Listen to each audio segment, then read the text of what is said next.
Hello, everyone. Welcome to my first interview. My name is James Shin. This is the Shin Show. Uh, The Shin Show. Today's guest, Director Jayil Park. this is where I get to, talk to some interesting people and with some interesting story. And for the first interview, I am very happy and I'm very honored to interview my good friend and my favorite director, who currently just finished a project with Disney Plus and Hulu, the NCT 127, The Lost Boys. What does that mean? Neocourse technology. K1?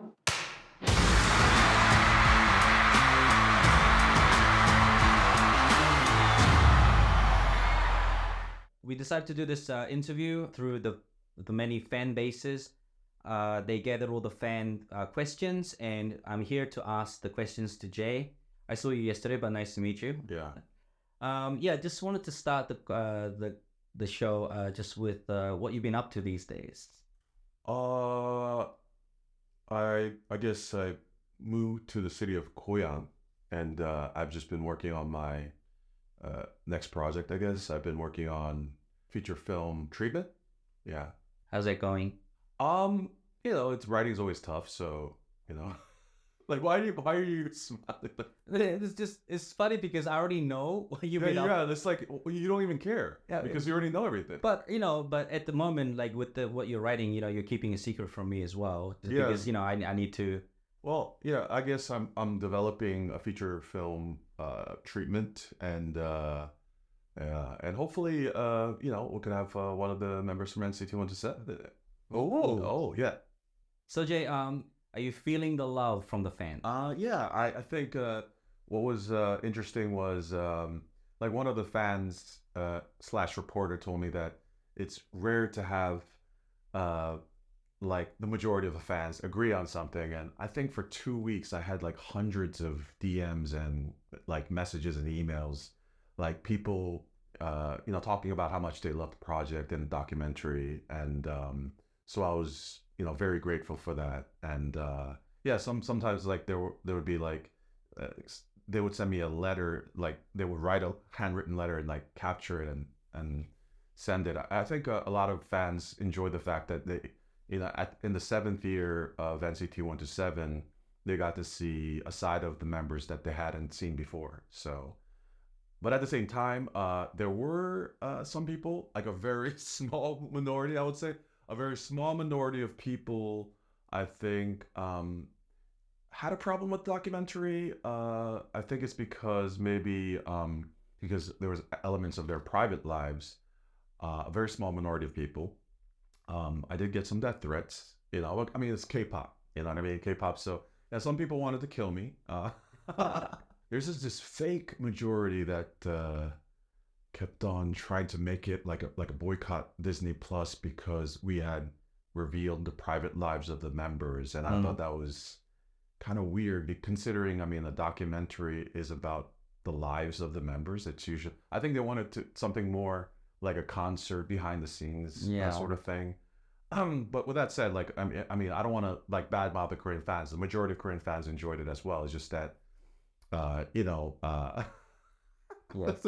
we got to be very careful with this. But I totally understand. I mean, I think there's that small amount group that really, gives you a bit of the sour taste. But I think you're gonna get hate no matter what you do.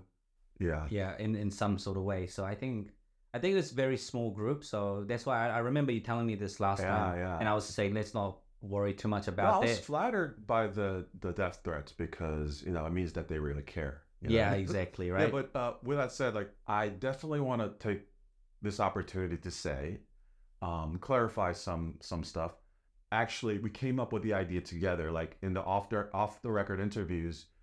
The only thing that I came up with in the beginning was we wanted the members to be able to share their stories. So the only thing was we're going to tell the stories that they want to share. So in the off the record interviews, like when we met the members, like some people like Tae, Tae came in there and he had like 3-4 stories like pre-prepared, and we were listening to it, and we decided together on what stories they wanted to share about their lives. So it was a very organic process. It wasn't like, oh, me and SM were conspiring together. It's like, all right, you're going to share some dark past that you have. It was nothing like that. It was an organic process. And coincidentally, the best stories, like the stories that they wanted to share, had to do with their childhood.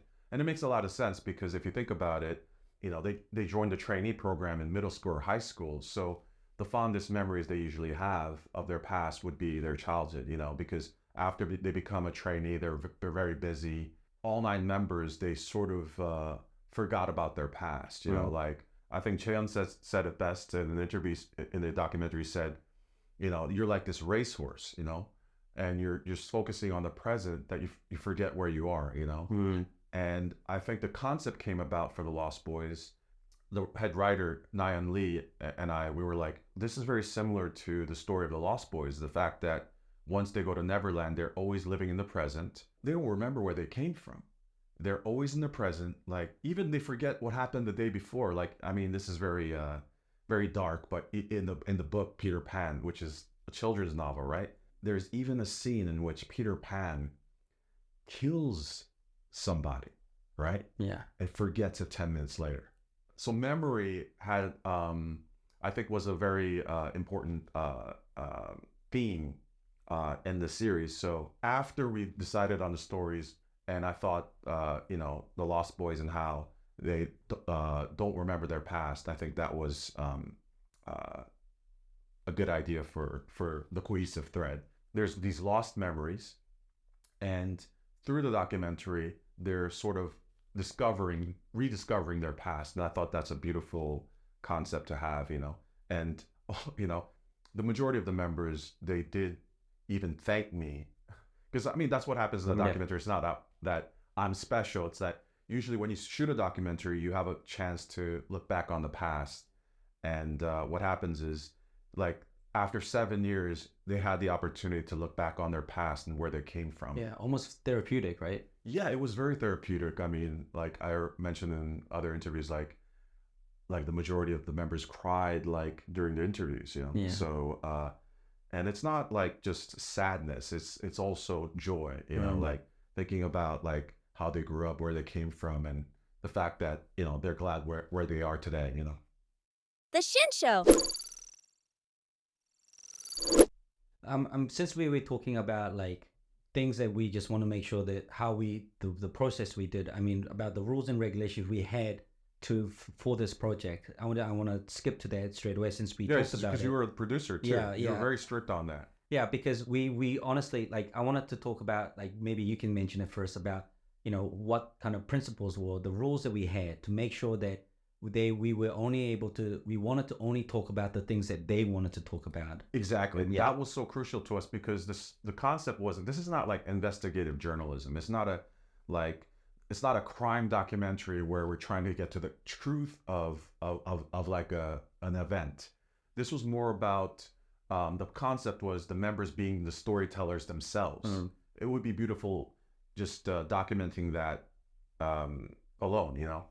So yeah, the rule was, like, the head writer, Nyan Lee, did a great job. I mean, she's a pretty famous feminist among the filmmaker community. And one thing that was very important for the documentary, and she instilled in all the crew, was we have to be ethical. That we can't include anything that they don't want to share.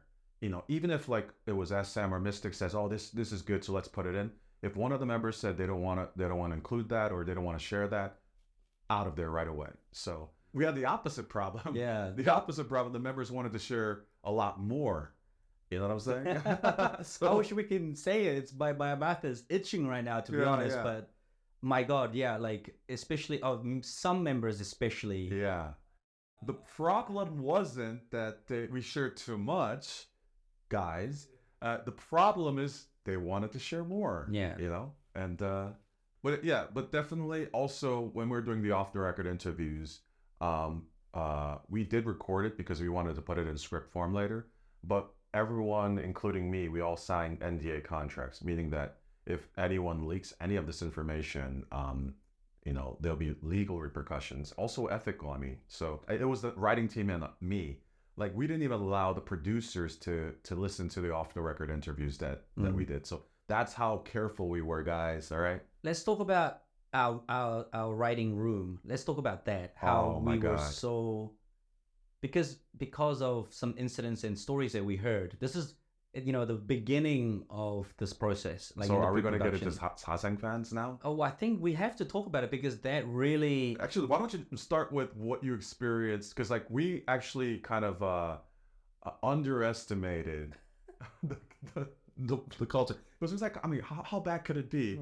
We had off the record interview with fans, and they were always warning us, be careful with the sasaeng fans. But we were like, how bad could it be? And then you had your first experience when you were shooting in America, right? Yeah, in LA. Why don't you talk about that? Yeah, so I mean, when we were preparing the interviews in LA, and we had a separate place away from the hotel that they were staying, and we had to drive each member from the hotel to the location where we were interviewing them.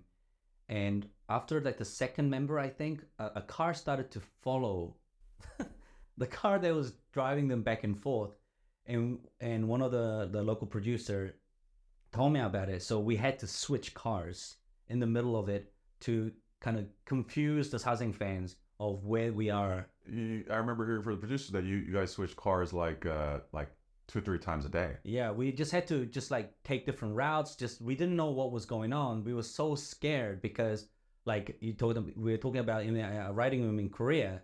We had like locks. We had to put the curtains down for like a whole year. We didn't even put the curtains up because we were so scared that we have things leaking. I remember you coming back, and I was like, "Oh, how was it?" We're talking about, "Oh, sasaeng fans." Like, I mean, come on. And you're like, "No, Jay. No, Jay. Like, you have no idea." And I was like, "Oh my God, it's like this guy actually went to war and then came back and is like, no, you don't know what war is. You don't know what we had to endure. You don't know the casualties." Like even at the airport, they're taking they're getting on the same plane as the members just to follow them around, even at the time of the most private times. And I feel just so much pain for the members. That's why it was so hard to see. Oh, by the way, my interviewer here, he handled all the concert footage. He shot all the stuff internationally, including Indonesia and all the American concerts and Singapore. Bangkok. Sorry, oops, cut that out. Okay, Bangkok. Yeah, but anyway, because Singapore shoot is 2 weeks ago, right? Edit all that stuff out earlier. I want to add here like after he came back, everyone started getting paranoid. So like in the writers' room, what happened was we started seeing outside this group of 3 women, and one writer noticed they were there at a certain time 3 days in a row, and we started getting paranoid. Do they live here, or is this coincidental? Are we seeing like similar looking people?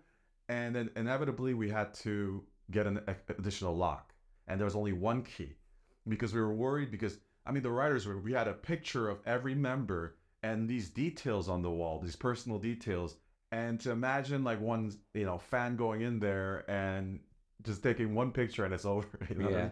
And I remember at the end of the product, like about 2 months ago, like when I got all those these writings and notes, I didn't shred them, I burnt them. Like I just wanted to make sure no one will ever see any details about it. I had to burn them all. Like I went to a mountain. Like I'm not kidding. I burnt it all there. So The Shin Show. So let's go back, and when you first were contacted by Mystic Story about this project, Yeah. okay, what was your first thought about it? No. Because to be What honest, did they tell you first? well, they said they were doing a K-pop documentary, and initially I didn't want to do it because I wasn't, because I'm an older generation, like I'm 10 years older than Tay, so so like my musical taste is a lot older. When Mystic contacted me, and then I met with director Im, he's like the executive producer of this project. I told him like, don't you want someone that knows more about K-pop, and for him, it was more interesting if it was like from an outsider perspective. But little did he know, by the end of it, we were all NCT 127 stands. we became big fans of yeah, those. Like by the end, I think it was mandatory that everyone working on a production actually cared about, like we had to listen to all the albums and do individual research, and it's like nicknames, birthdays, personal details, Yeah. their favorite color, their favorite hobby, what they ate for dinner like 1 week ago, like crazy details that we got into. Yeah. All right. What's Chungwoo's birthday? I don't know. When is it? It's February 1998. Right. How do you know that? You know, like a lot of it gets edited out. Like one of the things that got edited out that I'm so like the best scene in the documentary is actually with Chungwoo.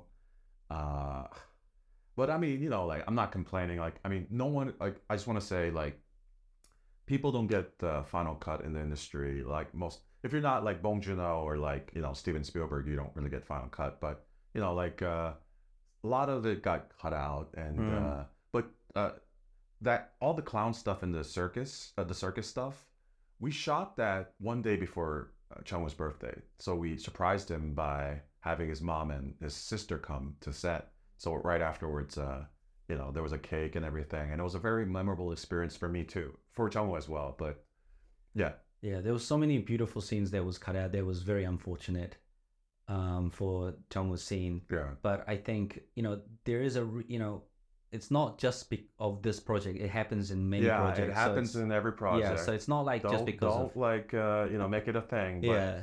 But it was my favorite scene in this series for sure. Yeah. Actually, I can't say that because there's like Toyoung. There was so There's good. so Such many. good I mean, scenes. there's so many good stories there. I mean, if there was a director's cut, I definitely know what you would definitely put in there. The whole series would be an hour longer. Yeah, exactly. I think like the one criticism that I really agree with, what a lot of fans said, that it was too short. I agree. Okay, so this is the fans question. Okay, this is your first documentary series, and the subject is a K-pop group. What convinced you to take this project?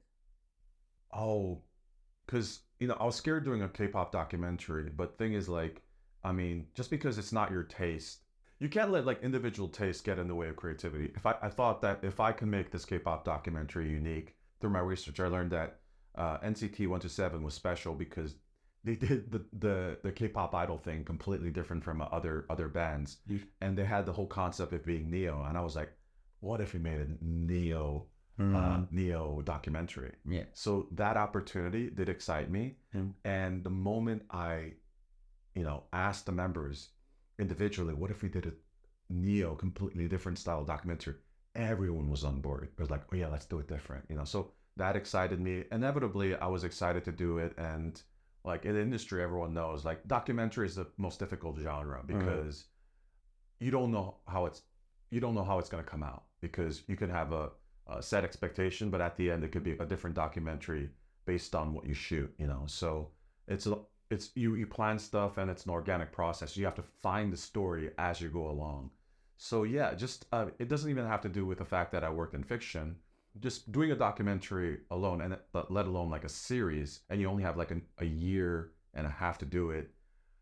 Yes, it was very difficult, but I think you could add.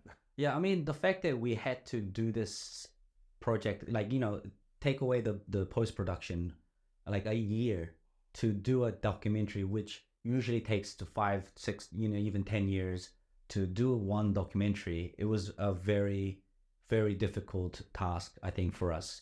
Yeah, especially like because I think one element that we have to address from the fan question is like fans have an expectation, and that's another thing that was a lot of pressure to us. Like the thing is, like if we did it like a you know the conventional concert documentary behind the scenes, it would have been easier for us, because then other fans would be like, oh yeah, I mean I've seen it done for other K-pop groups, so of course it's going to turn out this way. But trying it a new way like we did, you can fall in the trap of angering fans. Like, why did you do it this way? Why is it that way? But you know, fortunately, you know, they were happy, because I wanted to express the stories in a unique way. So we talked about animation, about like meta theater or epic theater, you know, or you know, performance art and having these performances. I remember some people they were like, Animation? But I mean, all 9 members thought it would be amazing to have animation and all this stuff. Exactly. Yeah. What did you first thought about, like just K-pop idols in general? I think when you don't know much about a subject matter, you tend to have these biases and they're not that great, So my biases, like I thought like, just like any, not just K-pop idols, but like stars. I thought they could be prima donnas or divas, or maybe they don't have a good character, or maybe they're not down to earth. But fortunately, and I say this sincerely, is all 9 members were actually really good people. So I was so glad, because I'm usually an honest person, and I didn't want to like badmouth the people that I worked with for a year and a half. But everyone had something like amazing to share about their past, but also just their personalities were all great. The Shin Show.